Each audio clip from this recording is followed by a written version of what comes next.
अस्सलामुअलैकुम, welcome back to my channel. मैं देख रही थी कि मेरे चैनल पर जो मैंने डेवलपमेंट ऑफ वर्टिब्रल कॉलम की वीडियो अपलोड की थी और बाकी भी एमबीबीएस से रिलेटेड लेक्चर्स अपलोड किए थे कुछ, तो उसके ऊपर काफ़ी व्यूज़ आ रहे थे और काफ़ी जो स्टूडेंट्स हैं वो कह रहे थे कि आप फर्दर लेक्चर्स अपलोड करें एमबीबीएस से रिलेटेड। तो क्योंकि मेरी समर वेकेशन थी, मैं फ्री थी, तो मैंने सोचा कि मैं फर्दर लेक्चर्स अपलोड करूँ। हो सकता है ये लेक्चर्स स्टूडेंट्स के लिए हेल्पफुल हों। तो सबसे मुश्किल सब्जेक्ट टॉपिक जो मुझे लगता था ड्यूरिंग माय सेकंड ईयर वो न्यूरो एनाटमी था। ठीक है, तो मैंने स्टार्ट न्यूरो एनाटमी से लिया है। इससे पहले मैं कुछ एमबीबीएस से रिलेटेड लेक्चर्स अपने चैनल पर अपलोड कर चुकी हूँ, जैसे कि डेवलपमेंट ऑफ वर्टिब्रल कॉलम है। इसी के ऊपर सबसे ज़्यादा कमेंट्स आ रहे थे, व्यूज़ भी सबसे ज़्यादा उसी के ऊपर आ रहे थे और स्टूडेंट्स कह रहे थे कि आप फर्दर लेक्चर्स भी अपलोड करें। तो वो वाले लेक्चर्स भी आप देख सकते हैं। ठीक है, इसके अलावा फिजियोलॉजी के भी कुछ लेक्चर्स मैंने अपलोड किए हैं ईसीजी से रिलेटेड, और बायोकेम के भी मैंने कुछ लेक्चर्स अपलोड किए थे। तो अब जो मैं फर्दर स्टार्ट करने लगी हूँ वो मैं न्यूरो एनाटमी से करूँगी। ठीक है, सेकंड ईयर एनाटमी का टॉपिक है ये न्यूरो एनाटमी, और इसकी जो रेफरेंस बुक आपने लेनी है वो आपने स्नेल्स न्यूरो एनाटमी लेनी है। ठीक है, कुछ बच्चे बीडी से करते हैं, बट आई थिंक स्नेल जो है ना वो बेस्ट बुक है न्यूरो एनाटमी की तैयारी करने के लिए। और इसमें आपने सारा नहीं करना होता। ठीक है, आपका थोड़ा सा पोर्शन आता है पेपर का न्यूरो एनाटमी से, लेकिन इसके एमसीक्यूज़ जो हैं वो मुश्किल आते हैं। तो अगर आपने एमसीक्यूज़ भी अच्छे से सॉल्व करने हैं और साथ में आपने एससीक्यूज़ भी अच्छे से सॉल्व करने हैं, तो आपको अच्छे से स्नेल से न्यूरो एनाटमी को पढ़ना पड़ेगा।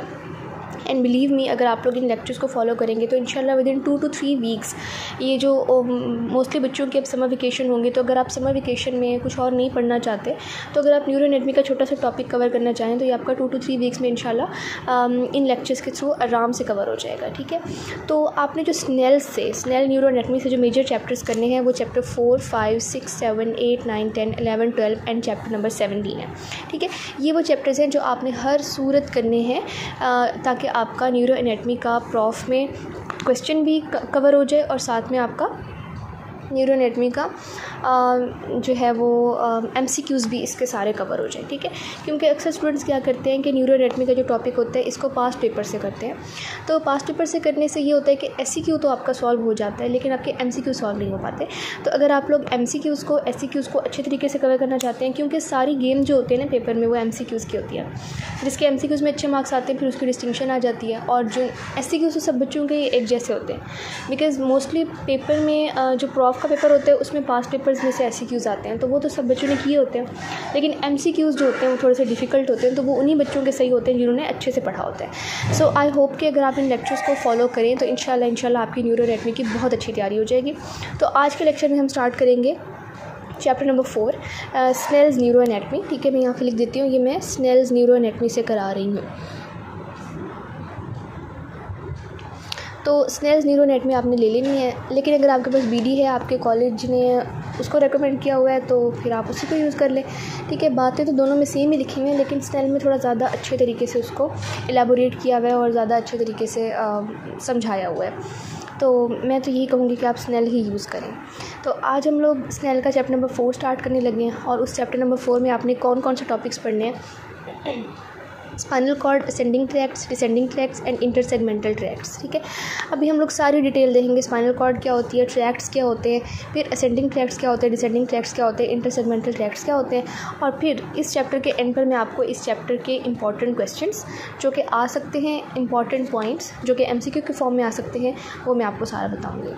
अगर आप स्नेल न्यूरो एनाटमी का चैप्टर नंबर 4 खोलेंगे तो उसमें सबसे पहले आपको वर्टिब्रल कॉलम की कॉम्पोजिशन लिखी हुई मिलेगी। ठीक है, ये इतना इंपॉर्टेंट नहीं है हमारे लिए, क्योंकि हम वर्टिब्रल कॉलम को बहुत अरसे से पढ़ते आ रहे हैं। ठीक है, इवन मैट्रिक एफएससी के लेवल से वर्टिब्रल कॉलम का हमें पता है कि इसके अंदर 33 वर्टिब्री होते हैं, 7 सर्वाइकल वर्टिब्री होते हैं, 12 थोरेसिक वर्टिब्री होते हैं, 5 लंबर, 5 सैक्रल वर्टिब्री होते हैं, 4 कॉक्साइडियल वर्टिब्री होते हैं, जिसमें से 3 जो होते हैं वो फ्यूज होते हैं।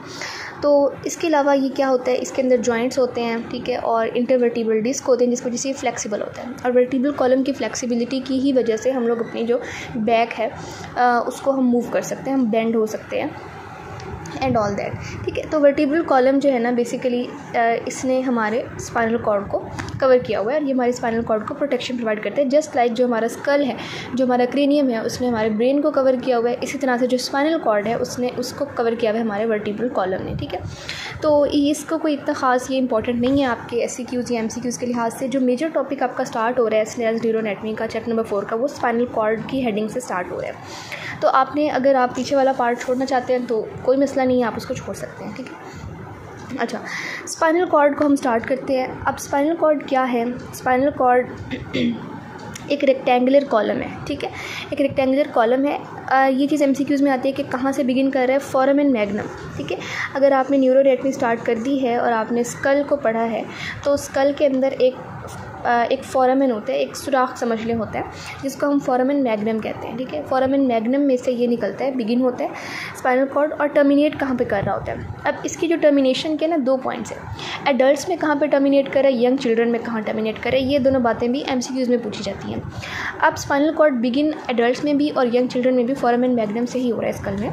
लेकिन अगर हम एडल्ट्स की बात करें तो एडल्ट्स में ये फर्स्ट नंबर वर्टिब्रा के लोअर बॉर्डर के ऊपर आकर टर्मिनेट करता है। ठीक है, ये एडल्ट्स में है। ठीक है, जो हमारा लंबर वर्टिब्रा है, फर्स्ट नंबर वर्टिब्रा है, उसके लोअर बॉर्डर के ऊपर। लेकिन जो यंग चिल्ड्रन हैं, यानी जो छोटे बच्चे हैं, उनके अंदर ये क्या करता है, ये रिलेटिवली लॉन्गर है।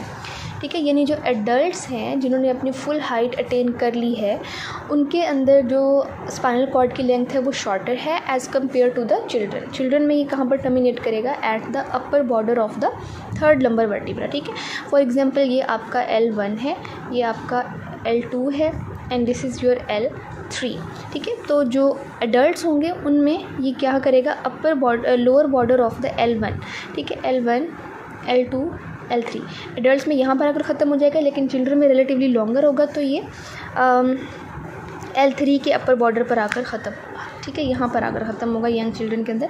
सो ये पॉइंट आपने याद रखना है। ठीक है, तो वो चिल्ड्रन का पूछ लेते हैं MCQs में, और स्टूडेंट्स ने एक ही याद किया होता है कि जी लोअर बॉर्डर ऑफ L1 के ऊपर स्पाइनल कॉर्ड टर्मिनेट करता है, तो वो MCQ गलत हो जाता है।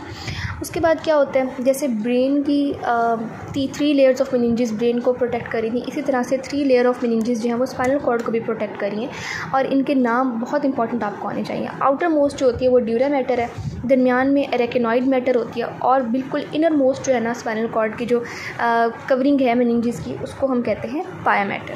ठीक है, तो dura matter, arachnoid matter and pia matter, these are the 3 layers of meninges which are covering the spinal cord.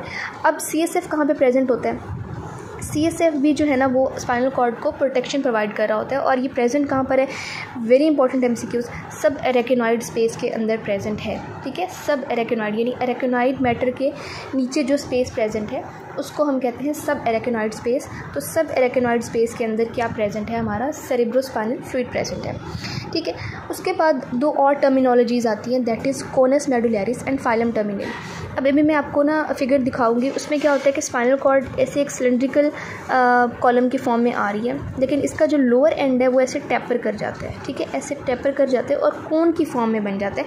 ये जो lower end of spinal cord tapers करके कोन की फॉर्म में बना देता है, इसको हम कहते हैं कोनस मेडुलैरिस।